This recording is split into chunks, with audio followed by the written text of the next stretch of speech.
Good morning all. ഞാൻ Ramakrishnan TB, SEBI registered research അനലിസ്റ്റാണ്. ഈ ഓഡിയോ കേട്ടതിന് ശേഷം ഡിസ്ക്ലെയിമർ കൂടി വായിച്ചു നോക്കണമെന്ന് താല്പര്യപ്പെടുന്നു. കഴിഞ്ഞ ആഴ്ചയിലത്തെ വോളാറ്റൈൽ സെൻറ്റിമെൻറ്റിന് ശേഷം ഇന്ന് മോർണിംഗിൽ എല്ലാ ഏഷ്യൻ മാർക്കറ്റുകളും ബെറ്റർ ആയിട്ടാണ് ട്രേഡ് ചെയ്യുന്നത്. ജാപ്പനീസ് ഇൻഡെക്സുകളെല്ലാം തന്നെ റെക്കോർഡ് ഹൈയിലാണ് ട്രേഡ് ചെയ്യുന്നത്. ജാപ്പനീസ് നിക്കായ് 57,757 ഇന്ന് ഹിറ്റ് ചെയ്തിട്ടുള്ള റെക്കോർഡ് ഹൈ. അതോടൊപ്പം തന്നെ കൊറിയൻ ഇൻഡെക്സ് കോസ്പി ഇന്ന് അറൗണ്ട് 4% ബെറ്റർ ആയിട്ടാണ് ട്രേഡ് ചെയ്യുന്നത്. ചൈനീസ് ഇൻഡെക്സുകളെല്ലാം തന്നെ അറൗണ്ട് 1% ബെറ്റർ ആയിട്ടാണ് മോർണിംഗിൽ ട്രേഡ് ചെയ്യുന്നത്. ജപ്പാനിലെ പുതിയ പ്രൈം മിനിസ്റ്റർ സനൈ തക്കാച്ചി 2/3 ഭൂരിപക്ഷത്തോടു കൂടിയിട്ട് അവിടെ വീണ്ടും അധികാരത്തിൽ തിരിച്ചു വന്നിരിക്കുകയാണ്. വളരെ പോസിറ്റീവായിട്ടുള്ള ന്യൂസാണ്. ജപ്പാൻ എക്കണോമിനെ സംബന്ധിച്ച് കൺസംഷൻ കൂടും, അതോടൊപ്പം തന്നെ ധാരാളം ഡീലുകളൊക്കെ മറ്റ് രാജ്യങ്ങളായിട്ട് ഏർപ്പെടും എന്നുള്ള എക്സ്പെക്റ്റേഷൻ ഉണ്ട്. അതിൻ്റെ ഒരു കോർപ്പറേറ്റ് ബുള്ളിഷ് സെൻറ്റിമെൻ്റ് ആണ് ഇന്ന് ജപ്പാനിൽ കാണുന്നത്. ഇത് പൊതുവെ ഏഷ്യൻ മാർക്കറ്റിൽ വലിയ രീതിയിലുള്ളൊരു പോസിറ്റീവ് ഇമ്പാക്റ്റ് ആണ് നൽകിയിട്ടുള്ളത്. ഇന്ത്യൻ മാർക്കറ്റും ഒരു ഗ്യാപ്പ് അപ്പ് ഓപ്പണിംഗ് കാഴ്ചവെക്കാനാണ് ചാൻസസ് കൂടുതൽ. അതോടൊപ്പം തന്നെ കഴിഞ്ഞ ആഴ്ചയിലെ ഇന്ത്യയും അമേരിക്കയും തമ്മിലുള്ള ട്രേഡ് ഡീൽ റിലേറ്റഡ് അനൗൺസ്മെൻറ്റുകളൊക്കെ വന്നിരുന്നു. ട്രേഡ് ഡീൽ സൈൻ ചെയ്യാൻ പോകുന്നത് മാർച്ച് 2nd വീക്കോട് കൂടിയാണ്. അതിനു മുമ്പ് ധാരാളം ഡിസ്കഷൻസൊക്കെ വീണ്ടും നടക്കാനുണ്ട്. എന്നിരുന്നാലും ട്രംപ് അനൗൺസ് ചെയ്തിട്ടുള്ള താരിഫുകൾ മറ്റ് ഏഷ്യൻ രാജ്യങ്ങളുമായിട്ട് കമ്പയർ ചെയ്യുമ്പോൾ ഇന്ത്യക്ക് ഫേവറബിൾ ആണ്. അതിൻ്റെ ഒരു പോസിറ്റീവ് ഇമ്പാക്റ്റ് മാർക്കറ്റിൽ കണ്ടു തുടങ്ങിയിട്ടുണ്ട്.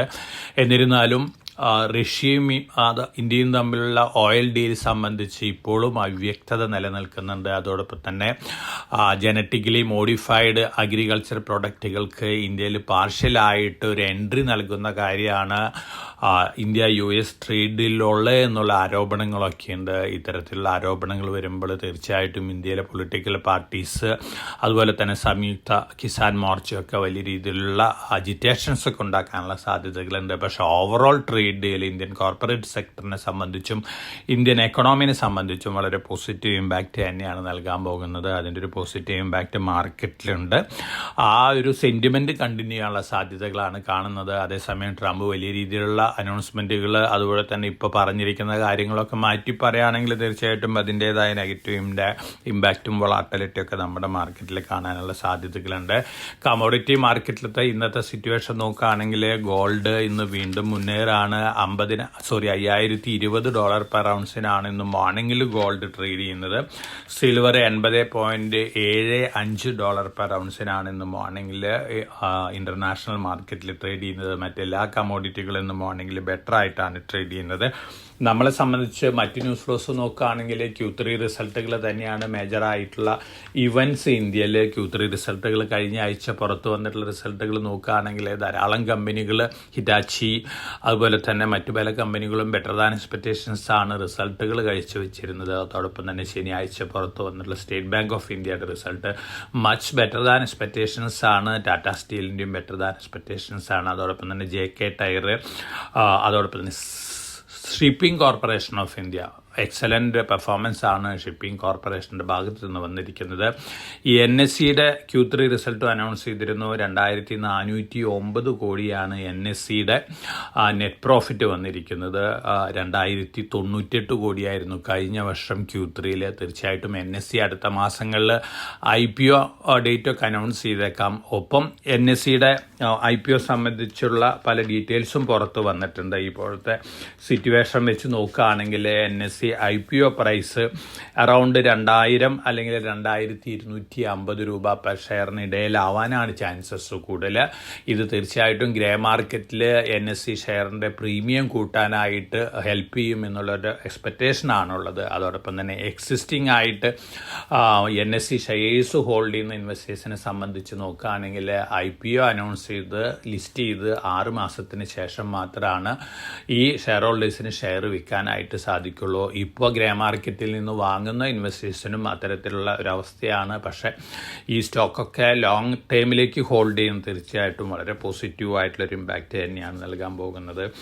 അതോടൊപ്പം തന്നെ മറ്റ് ഗൈഡൻസുകളും മറ്റ് ന്യൂസ് ഫ്ലോസൊക്കെ വെച്ച് നോക്കുകയാണെങ്കിൽ ടൈറ്റൻ അവരുടെ വാച്ച് ഡിവിഷനിൽ വലിയ ഗ്രോത്താണ് എക്സ്പെക്റ്റ് ചെയ്യുന്നത്. പുതിയ ഡീൽ വന്നതിന് ശേഷം India European union free trade agreement വന്നതിന് ശേഷം ഹ്യൂജ് സെയിൽസ് ഗ്രോത്താണ് അവർ വാച്ച് ഡിവിഷനിൽ എക്സ്പെക്റ്റ് ചെയ്യുന്നത്. ഒപ്പം Q3 റിസൾട്ട് വന്നിരുന്നു, ബെറ്റർ ദാൻ എക്സ്പെക്റ്റേഷൻസ് ആയിരുന്നു. അതിൻ്റെ ഒരു പോസിറ്റീവ് ഇമ്പാക്റ്റ് ടൈറ്റനിൽ കാണാനുള്ള സാധ്യതകളുണ്ട്.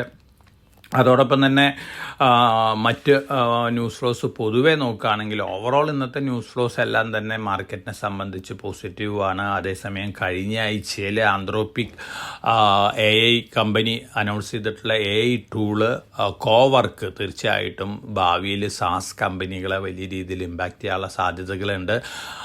അതുകൊണ്ട് തന്നെ സോഫ്റ്റ്വെയർ സ്റ്റോക്കുകളിൽ പ്രത്യേകിച്ച് സാസ്, അതായത് സോഫ്റ്റ്വെയർ ആസ് എ സർവീസായിട്ട് സർവീസ് നൽകുന്ന കമ്പനികളെ സംബന്ധിച്ച് നെഗറ്റീവ് ഇമ്പാക്റ്റാണ് ഭാവിയിൽ എക്സ്പെക്റ്റ് ചെയ്യുന്നത്. ഇന്ത്യനെ സംബന്ധിച്ച് നോക്കുകയാണെങ്കിൽ ഇത്തരത്തിലുള്ള കമ്പനികൾ വളരെ കുറവാണ്. എന്നിരുന്നാലും പാർഷ്യലായിട്ടെങ്കിലും സോഫ്റ്റ്വെയർ സെക്ടറിൽ ഉണ്ടാകുന്ന നെഗറ്റീവ് ഇമ്പാക്റ്റുകൾ ഇന്ത്യൻ സോഫ്റ്റ്വെയർ കമ്പനികളെയും ബാധിക്കാനുള്ള സാധ്യതകളുണ്ട്. അപ്പോൾ നല്ല പ്രോഫിറ്റിലിരിക്കുന്ന സോഫ്റ്റ്വെയർ കമ്പനികൾ അറ്റ് എവരി റൈസിൽ പ്രോഫിറ്റ് ബുക്ക് ചെയ്യുന്നൊരു കാര്യം ആലോചിക്കാവുന്നതാണ്. ഇതൊക്കെയാണ് ഇന്നത്തെ പൊതുവെയുള്ള ന്യൂസ് ഫ്ലോസ്. ഇനി നമ്മൾ ഇന്ന് എക്സ്പെക്റ്റ് ചെയ്യുന്നത് ഇന്ത്യ US ട്രേഡ് ഡീലിൽ ബെനിഫിറ്റ്സ് ഉണ്ടാവുന്ന കമ്പനികളെ സംബന്ധിച്ചുള്ള ഒരു എക്സ്പെക്റ്റേഷനാണ് എന്നുള്ളത്. തീർച്ചയായിട്ടും ധാരാളം കമ്പനികൾക്ക് പോസിറ്റീവ് ഇമ്പാക്റ്റൊക്കെ ലഭിക്കാൻ പോകുന്നുണ്ട്. അതിൻ്റെ ഒരു പോസിറ്റീവ് ഇമ്പാക്റ്റൊക്കെ അതാത് സ്റ്റോക്കുകളിൽ കാണാനുള്ള ചാൻസസ് ഉണ്ട്. ഒപ്പം വേൾഡ് ഗോൾഡ് കൗൺസിൽ ജനുവരി മാസത്തെ ഗോൾഡ് ETF ഡാറ്റ പുറത്തു വിട്ടിരുന്നു. ജനുവരി മാസത്തിൽ ഗ്ലോബലി ETFകൾ 120 ടൺസാണ് വാങ്ങിക്കൂട്ടിയിട്ടുള്ളത്. ഇന്ത്യയും റെക്കോർഡ് ബൈയിങ് ആണ് നടത്തിയിട്ടുള്ളത്. ഇന്ത്യയിലെ നിപ്പോൺ ETF മാത്രം 15.5 ടൺസ് ഗോൾഡ് വാങ്ങിയിരുന്നു. വളരെ പോസിറ്റീവായിട്ട് റിപ്പോർട്ടുകൾ തന്നെയാണ് ഗോൾഡിനെ സംബന്ധിച്ച്. അതേസമയം സിൽവറിൽ നല്ല വൊളാറ്റിലിറ്റി തന്നെയാണ് എക്സ്പെക്റ്റ് ചെയ്യുന്നത്. ഒരുപക്ഷെ സിൽവറിൻ്റെ അപ്വേർഡ് മൊമെൻറ്റം കുറയാനുള്ള സാധ്യതകളുണ്ട്. അതേസമയം ഗോൾഡിൻ്റെ അപ്വേർഡ് മൊമെൻറ്റം കൂടാനുള്ള സാധ്യതകളാണ് കാണുന്നത്. ഓവറോൾ നോക്കുകയാണെങ്കിൽ പോസിറ്റീവ് സെൻറ്റിമെൻ്റ് ആണ് ഇന്നുള്ളത്. അതോടൊപ്പം തന്നെ മോർഗൻ സ്റ്റാൻലി പോലുള്ള പല റിസർച്ച് ഹൗസസും പറയുന്നത് ഗോൾഡ് വിറ്റുകൊണ്ട് ഇന്ത്യൻ സ്റ്റോക്സ് വാങ്ങാനാണ് ലേറ്റസ്റ്റ് ആയിട്ടുള്ള റെക്കമെൻഡേഷൻസ് നടത്തുന്നത്. ഒരുപക്ഷെ ഇത് ഇന്ത്യൻ സ്റ്റോക്ക് മാർക്കറ്റിൻ്റെ വാല്യുവേഷൻ കമ്പയർ ചെയ്തിട്ടുള്ള ഒരു പ്രഡിക്ഷൻ ആയിരിക്കാം. എന്നിരുന്നാലും ഗോൾഡും അതുപോലെ തന്നെ സ്റ്റോക്കുകളും ഒരുമിച്ച് മുന്നേറാനുള്ള സാധ്യതകളാണ് നമ്മൾ കാണുന്നത്. ഒപ്പം നമ്മൾ ഗ്ലോബലി നോക്കുകയാണെങ്കിൽ ഗോൾഡ്മാൻ സാക്സിൻ്റെയൊക്കെ സോഫ്റ്റ്വെയർ ഇൻഡെക്സിൻ്റെയൊക്കെ PE നോക്കുകയാണെങ്കിൽ 15 ഇയർ ലോവിലേക്ക് വന്നിരിക്കുകയാണ്. ഇപ്പം 21.1 ഗോൾഡ്മാൻ സാക്സിൻ്റെ സോഫ്റ്റ്വെയർ ഇൻഡെക്സിൻ്റെ PE വരുന്നത്. തീർച്ചയായിട്ടും ഇതൊരു കോസ് ഫോർ കൺസേൺ തന്നെയാണ് സോഫ്റ്റ്വെയർ കമ്പനികളെ സംബന്ധിച്ച് നോക്കുകയാണെങ്കിൽ. ഇതൊക്കെയാണ് ഇന്നത്തെ ന്യൂസ് ഫ്ലോസ്. വളരെ കോഷ്യസ് ആയിട്ട് മാർക്കറ്റിൽ മൂവ് ചെയ്യുക. നമ്മളെ സംബന്ധിച്ച് പോസിറ്റീവ് ന്യൂസ് ഫ്ലോസ് തന്നെയാണുള്ളത്. അതേസമയം ട്രേഡ് ഡീൽ സംബന്ധിച്ച് പല അവ്യക്തതകളും ഉണ്ട്. അത് മാറുന്ന വരെ ഒരു പക്ഷേ മാർക്കറ്റിലൊരു കോഷനോട് കൂടിയുള്ള ഒരു ആക്ടിവിറ്റിയാണ് നമ്മൾ എക്സ്പെക്റ്റ് ചെയ്യുന്നത്. മറിച്ച് ഇനി വരാൻ പോകുന്ന Q3 റിസൾട്ടുകൾ ബെറ്റർ ദാൻ എക്സ്പെക്റ്റേഷൻസ് ആവുക. അതുപോലെ തന്നെ ഏഷ്യൻ മാർക്കറ്റുകൾ നല്ല രീതിയിൽ മുന്നേറുക. ഗ്ലോബലി അമേരിക്കൻ മാർക്കറ്റുകൾ വീണ്ടും മുന്നേറ്റം ആരംഭിക്കുകയാണെങ്കിൽ തീർച്ചയായിട്ടും അതിൻ്റെ ഒരു പോസിറ്റീവ് ഇമ്പാക്റ്റ് ഇന്ത്യൻ മാർക്കറ്റിലും നമുക്ക് എക്സ്പെക്റ്റ് ചെയ്യാം. അപ്പോൾ ഒരു കോഷനോട് കൂടി ഒപ്റ്റിമിസ്റ്റിക് ആയിട്ടിരിക്കുക. അതോടൊപ്പം തന്നെ ഇന്ന് ആരംഭിക്കുന്ന ഫ്രാക്ടൽ അനലിറ്റിക്സ് IPO ഉണ്ട്. 900 രൂപയാണ് അപ്പർ പ്രൈസ് ബാൻഡ് വരുന്നത്. ഈ IPOയിൽ മെയിൻ ബോർഡ് IPOയിൽ അപ്ലൈ ചെയ്യുന്ന ഇൻവെസ്റ്റേഴ്സിന് അപ്ലൈ ആവുന്നതാണ്. മോഡറേറ്റ് ലിസ്റ്റിംഗ് ഗെയിൻ കിട്ടാൻ സാധ്യതകളുണ്ട്. ഒരു കാര്യം മനസ്സിൽ വെക്കുക, AI റിലേറ്റഡ് AI സർവീസസ് നൽകുന്ന ഒരു കമ്പനിയാണ്. എക്സലൻറ്റ് പെർഫോമൻസ് ആണ് ഇതുവരെ.